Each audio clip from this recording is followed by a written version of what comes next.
benvenuti alla TG Sicilia, le principali notizie. A Gela ancora una spaccata in pieno centro, rapinato un pub-ristorante, i commercianti e emergenza sicurezza. A Palermo nuove intimidazioni a Sferracavallo, bottiglie con benzina davanti a 2 locali, obiettivi una pizzeria e un bar. Catania ha arrestato il nipote 22enne del boss mafioso Turi Cappello per la sparatoria di febbraio davanti a un negozio di barbiere. Gli spari avevano ferito un pregiudicato ai domiciliari, ma non era lui l'obiettivo. Da Portopalo parte la protesta dei pescatori siciliani, troppe le spese a partire dal costo del gasolio, alla vigilia dell'avvio della pesca del tonno e del pesce spada. A Taormina si avvicina la scadenza della convenzione con il Bambino Gesù di Roma. Cresce la rabbia dei genitori dei piccoli pazienti, chiediamo il diritto alla salute dei nostri figli. Catania, nostra inchiesta sui furbetti degli stalli per disabili. Accanto a chi ha veramente diritto ci sono quelli che vogliono avere in realtà un parcheggio sotto casa e li smascherano le verifiche incrociate dei vigili sulle banche dati. 169 i passi ritirati. La Sicilia trionfa al Davide Donatello, Rory Quattrocchi miglior attrice protagonista del film Gioia Mia, diretto dalla palermitana Margherita Spampinato, designata miglior regista esordiente.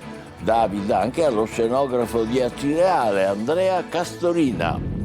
Calcio, ultimi 90 minuti di Serie B prima dei play-off. Il Palermo domani contro il Venezia, già promosso in A, con un occhio al risultato del Monza che potrebbe cambiare gli scenari della corsa promozione.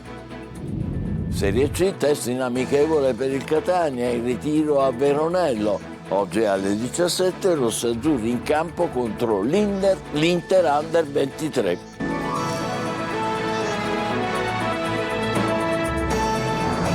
Bentrovati, ancora raid nel cuore di Gela. Nel giro di pochi minuti 3 tentativi di spaccata in pieno centro. Uno è andato a segno, sempre lo stesso uomo ripreso dalle telecamere di videosorveglianza. Agisce armato di tenaglia e coltello e tra i commercianti cresce la tensione. Sono 14 le rapine negli ultimi 2 mesi. Gerry Italia.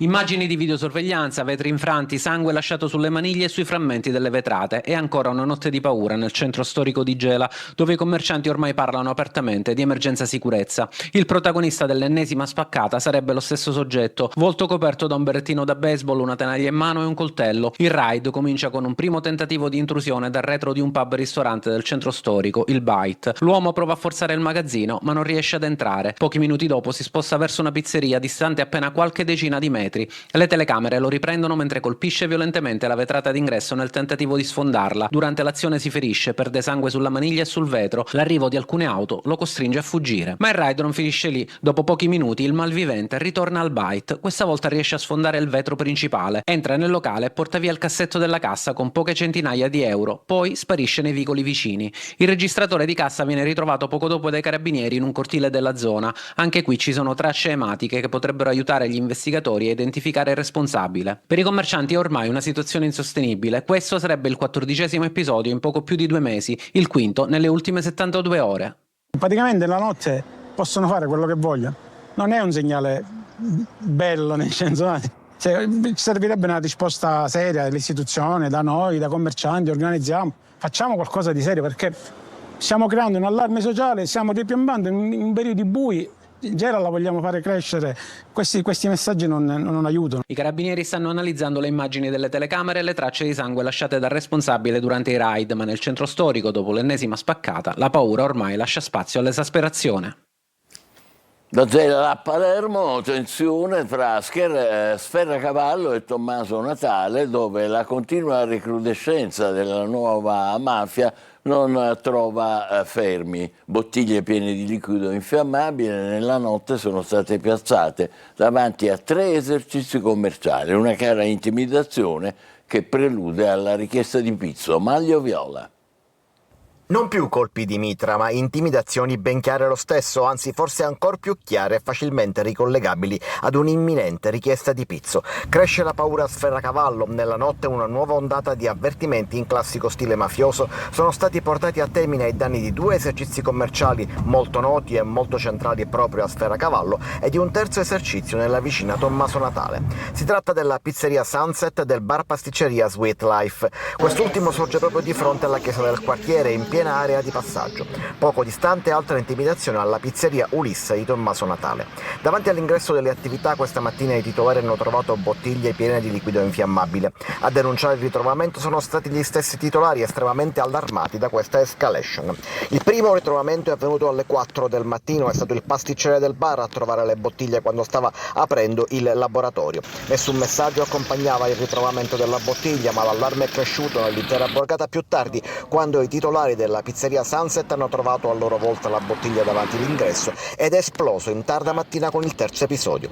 Non è la prima volta che succede. A novembre dello scorso anno bottiglie con benzina erano state lasciate davanti a 5 esercizi commerciali, accompagnate in quel caso da un biglietto con su scritto 5.000 euro. In quel caso nel mirino erano finiti il bar del Golfo, la trattoria Temptation, i ristoranti Grecale e il Delfino, un tabaccaio e una vicina attività, anche in quel caso nel quartiere limitrofo di Tommaso Natale. Ad aprile invece i colpi di mitra contro il ristorante Brigantino, ma senza nessuna richiesta estorsiva. A Catania ha arrestato il nipote 22enne del boss mafioso Turi Cappello per la sparatoria di febbraio davanti a un negozio di barbiere. Gli spari avevano ferito un pregiudicato ai domiciliari, ma non era lui l'obiettivo. Desiree Ferlito. Si cambia completamente look dopo la sparatoria, convinto forse di sfuggire alle telecamere e agli investigatori. Ma proprio quel dettaglio, insieme a intercettazioni e alle immagini di videosorveglianza, avrebbe contribuito a incastrare Rosario Litteri, 22 anni, nipote dello storico boss Salvatore Cappello. Per la polizia è lui ad aver sparato in pieno giorno davanti a una barberia a San Cristoforo ad un uomo, ferendolo alla gamba, ma sbagliando bersaglio. L'uomo colpito non era il vero obiettivo. Litteri avrebbe voluto colpire un'altra persona che frequentava la barberia. A distanza di mesi la squadra mobile di Catania chiude il cerchio attorno al giovane, arrestato dalla Polizia di Stato. Le accuse contestate sono porto illegale, detenzione di arma in luogo pubblico e lesioni personali aggravate. L'episodio risale al 10 febbraio scorso, davanti un salone da barba del quartiere San Cristoforo, dove un uomo è stato raggiunto da un colpo d'arma da fuoco alla gamba sinistra. La vittima, che si trovava agli arresti domiciliari ma aveva un permesso per svolgere attività proprio nella barberia, si è presentato in ospedale con una grave ferita alla tibia, giudicata guaribile in 30 giorni. Le indagini sono partite proprio dalla segnalazione dei sanitari. Fondamentali per gli investigatori le immagini dei sistemi di videosorveglianza, le intercettazioni e il ritrovamento dello scooter dell'indagato abbandonato sul luogo della sparatoria. Rosario Litteri ora è nel carcere di Piazza Lanza a disposizione dell'autorità giudiziaria. A Siracusa un operaio ha rincorso in strada un conoscente colpendolo ripetutamente con un'accetta e ferendolo al busto e alle braccia. L'aggressore, fuggito in un primo tempo, si è consegnato pochi minuti dopo. All'origine della violenza debiti non saldati dalla vittima, che fortunatamente non è in pericolo di vita. Roma, la Camera ha approvato in via definitiva il decreto Ponte sullo Stretto, che ora è legge. I sì sono stati 160, i no 110, 7 gli astenuti. Il provvedimento è formato da 10 articoli e introduce misure riguardanti l'attività dei commissari straordinari e le concessioni che riguardano vari progetti. Al primo articolo si disciplina la prosecuzione dei percorsi burocratici per la realizzazione del ponte che collegherà Sicilia e Calabria. La pesca siciliana è in difficoltà tra caro gasolio e poco ricambio generazionale. Ad aggravare la situazione ci sono anche le regole stringenti imposte dall'Europa, che secondo chi lavora nel settore favoriscono poi alla fine paesi che non fanno parte dell'Unione. E per il ministro Lollobrigida, che rincara la dose, le politiche europee sulla pesca sono fallimentari. Francesco Aloi. La Turchia preoccupa i pescatori siciliani e in generale europei.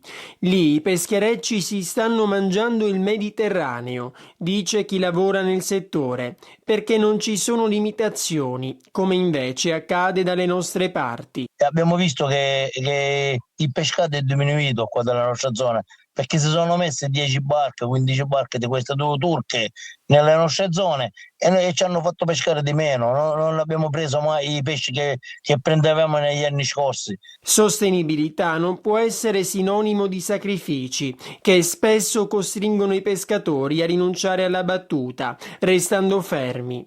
Siamo nel periodo della pesca del tonno rosso, ma quest'anno devono fare i conti anche con il caro gasolio. E vorremmo lavorare tranquillamente, perché il gasolio è 1,14 euro, ora anche 1,40 euro è arrivato, è un salasso, veramente è un salasso. Ad essere contrario alla politica comunitaria europea sulla pesca è anche il ministro Lollobrigida, che la definisce fallimentare. Lo ha detto ai suoi omologhi durante un incontro informale a Lefkosia, nell'isola di Cipro. Secondo me questo governo è capace, perché a Bruxelles sta lottando, il ministro Lollobrigida sta lottando per fare sì che otteniamo qualcosa di più. Ma se da un lato le regole sembrano stringenti, dall'altro c'è chi non le rispetta. A Trapani la Guardia di Finanza ha denunciato il comandante di un peschereccio. In mezzo al buio della notte stava pescando a strascico nell'area marina protetta delle isole Egadi.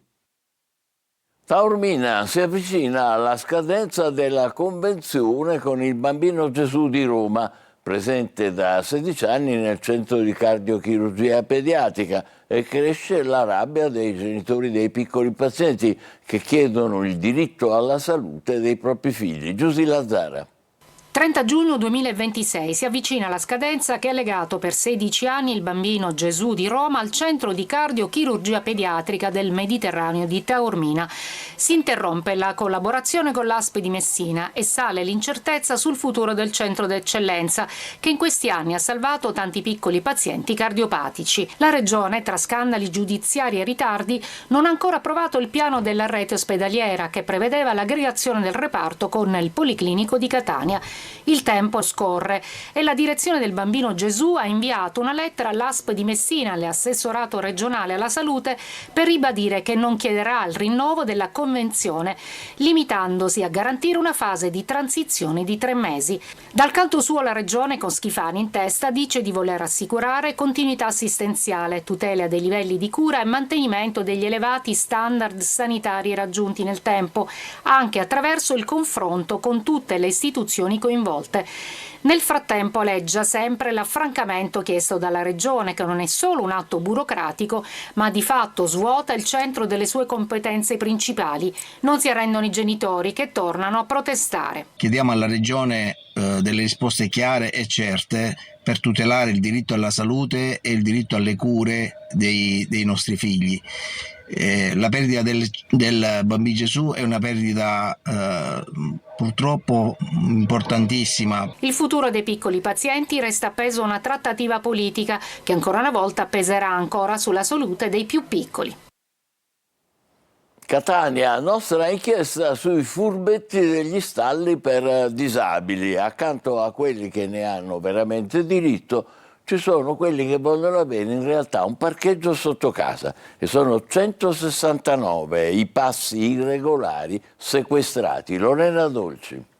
Un esercito di disabili circola per le nostre strade, gira in auto e poi posteggia, preferibilmente sotto casa. A Catania sono 10.870 i contrassegni per invalidità rilasciati fino ad oggi, i cosiddetti CUDE. A Milano sono 20.000, a Roma si sfiora quota 100.000. Ma accanto a chi ne ha davvero bisogno ci sono tanti furbetti. La cosa che riscontriamo è che quando vengono meno i requisiti, o perché la persona si trasferisce in un altro comune o perché non è più in vita, non viene comunicato il più delle volte da parte dei familiari. Se i contrassegni danno solo diritto a entrare in ZTL ed altre agevolazioni, c'è poi la corsa allo stallo personalizzato, quello con tanto di numero, cartello e strisce gialle, ma non tutti ne hanno diritto. il soggetto deve avere una particolare disabilità che deve essere superiore e maggiore rispetto a quello che consente il rilascio del contrassegno. La Polizia Municipale di Catania da alcuni mesi fa delle verifiche incrociate sulle banche dati, in particolare residenze e stato in vita. Su 1.800 controlli in 6 mesi, 169 pass sono stati ritirati. Attenzione che l'utilizzo del contrassegno da parte di un soggetto non titolare può configurare anche un'ipotesi di reato, che è quella di sostituzione di persona. Questo è il terzo stallo per disabili che abbiamo trovato in circa 100 metri, qui c'è l'auto posteggiata ma manca il contrassegno. Il pass è personale e ne può fruire soltanto il titolare. La finalità è quella di favorire la mobilità del disabile, non dei familiari del disabile. Dopo il nostro servizio denuncia che mostrava a Catania le condizioni di degrado della nuova piazza realizzata dove sorgeva l'ex ospedale Santa Marta e intitolata a Rosa Balistreri, questa mattina è stata avviata una maxi operazione di pulizia per liberarla dai rifiuti e dalla vegetazione spontanea che invadeva le aiuole. A occuparsi della pulizia è il personale del servizio paesaggio e verde urbano del comune. Piazza Balistreri, inaugurata 9 mesi fa, era in totale stato di abbandono, suscitando l'indignazione di residenti e turisti. Meno auto, più spazio a pedoni e biciclette. Mondello si prepara all'estate con una rivoluzione della viabilità. Da domani scattano Isola Pedonale e ZTL Serale. La decisione del Comune di Palermo. Desiree Ferrito.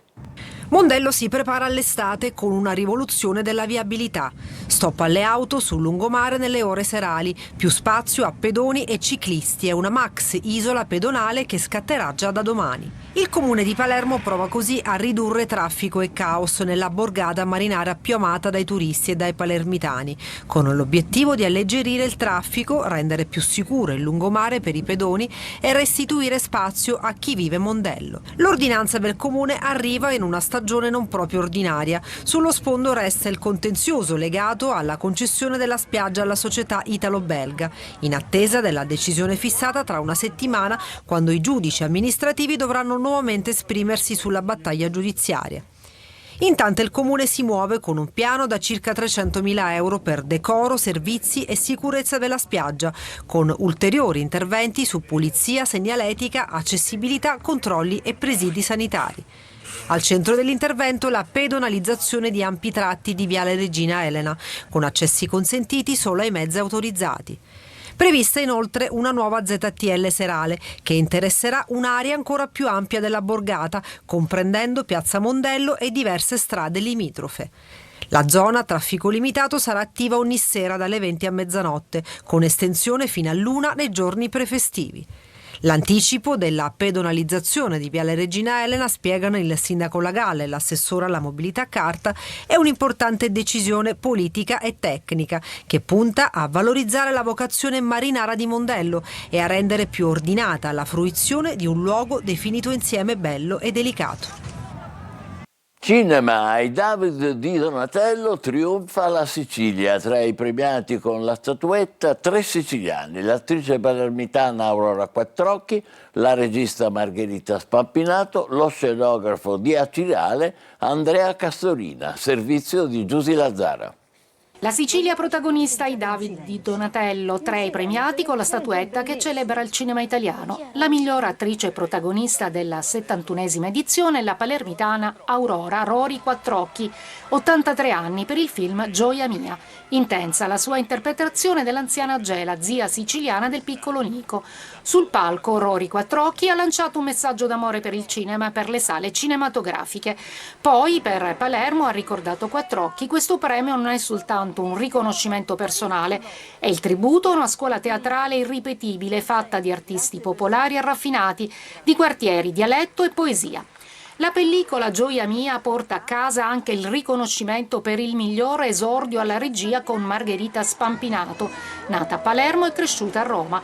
Il suo lavoro restituisce l'immagine di una nuova stagione del cinema italiano, aperta a linguaggi innovativi e a giovani autrici che sanno raccontare la contemporaneità con profondità e originalità.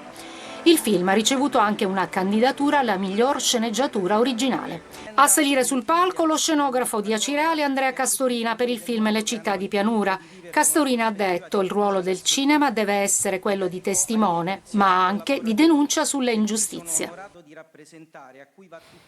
Complimenti a questi vincitori dei David. Adesso la pausa, poi per il calcio domani ultima giornata di Serie B per il Palermo impegnato a Venezia e ancora il Catania oggi in amichevole contro l'Inter Under 23 e poi l'editoriale. State con noi, vi aspetto.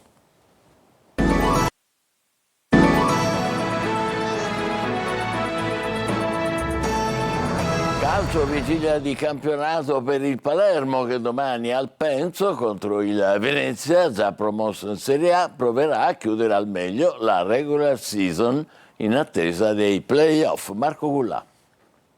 Domani calerà il sipario sul campionato di Serie B, ma la stagione non potrà dirsi finita per le squadre impegnate nei play-off e nei play-out. Il Palermo giocherà l'ultima partita a Venezia in trasferta. I lagunari sono già certi della promozione in Serie A e vorranno festeggiare nel proprio stadio il ritorno nella massima serie. I rosanero però dovranno provare a vincere, sì, perché nel caso in cui il Monza dovesse perdere in casa contro l'Empoli, la formazione di Inzaghi raggiungerebbe quota 75, così come i brianzoli. La terza posizione, in virtù degli scontri diretti, sarebbe comunque dei lombardi, ma questo arrivo a pari punti cambierebbe le sorti di un'eventuale finale proprio con i biancorossi. Solo nel caso in cui le due squadre avessero terminato il campionato con lo stesso punteggio in classifica, parità di punti, la gara di ritorno prevederà anche i tempi supplementari ed eventualmente i calci di rigore qualora finisse in pareggio. Inzaghi domani proseguirà sulla strada delle rotazioni ragionate sulla scia di quanto fatto contro il Catanzaro. Le scelte definitive arriveranno nelle prossime ore, ma i nodi principali riguardano l'attacco. Poi Ampalo, finora sempre titolare, potrebbe rifiatare in vista dei play-off. Occhio anche ai diffidati. Magnani, Bani, Beresischi sono a rischio squalifica e un cartellino giallo costerebbe loro la semifinale d'andata. Catania è impegnato in amichevole con l'Inter Under 23, prosegue il ritiro di a Veronello, il lavoro di preparazione in vista dei play-off. Marco Carli. Tutto secondo programma, mettere i giocatori nelle condizioni di essere al meglio per i playoff, ovviamente magari con tempi diversi soprattutto per acciaccati e reduci da infortuni. Il Catania lavora a Veronello in un centro che, come detto anche da Toscano in conferenza stampa, ha tutti gli strumenti, anche fisioterapici, per garantire di operare al meglio in vista degli spareggi promozione. Monitorati attentamente gli assenti dell'ultima partita a Casasola, Corbari, Donnarumma, Miceli, Rolfini, più Lunetta, uscito anzitempo dal match di Caravaggio con l'Atalanta Under 23, oltre al miglioramento della forma di Cicerelli e Forte, rientrati dopo i rispettivi infortuni. Quello più indietro, l'ha detto anche Toscano in conferenza, è Corbari dopo la lesione distrattiva della fascia plantare del piede sinistro. Per Rolfini si capirà ulteriormente la situazione negli ultimi giorni di ritiro e dopo il test di domenica che potrebbe essere in famiglia. Ma in generale è l'intera settimana di Veronello che darà tutti i responsi che servono a Toscano, compresi i progressi di Casasola e Donnarumma, determinanti per il gioco degli etnei, che per i playoff vogliono prima di tutto confermare le proprie certezze, cioè quella solidità difensiva che è stata pietra miliare, soprattutto in casa. A proposito di playoff, sorteggiato oggi il primo turno della fase nazionale con andata e ritorno il 10 e il 13 maggio. Ci sarà il derby Casertana-Salernitana, poi Casarano-Renate, Cittadella-Ravenna, Campobasso-Potenza e Pianese-Lecco. Ne uscirà anche la prossima avversaria del Catania, che si conoscerà nel sorteggio del 14. Intanto il test amichevole di oggi con l'Inter Under 23, sotto gli occhi del vicepresidente Grella, già darà indicazioni su come si presenteranno i rossazzurri alla corsa per arrivare in Serie B.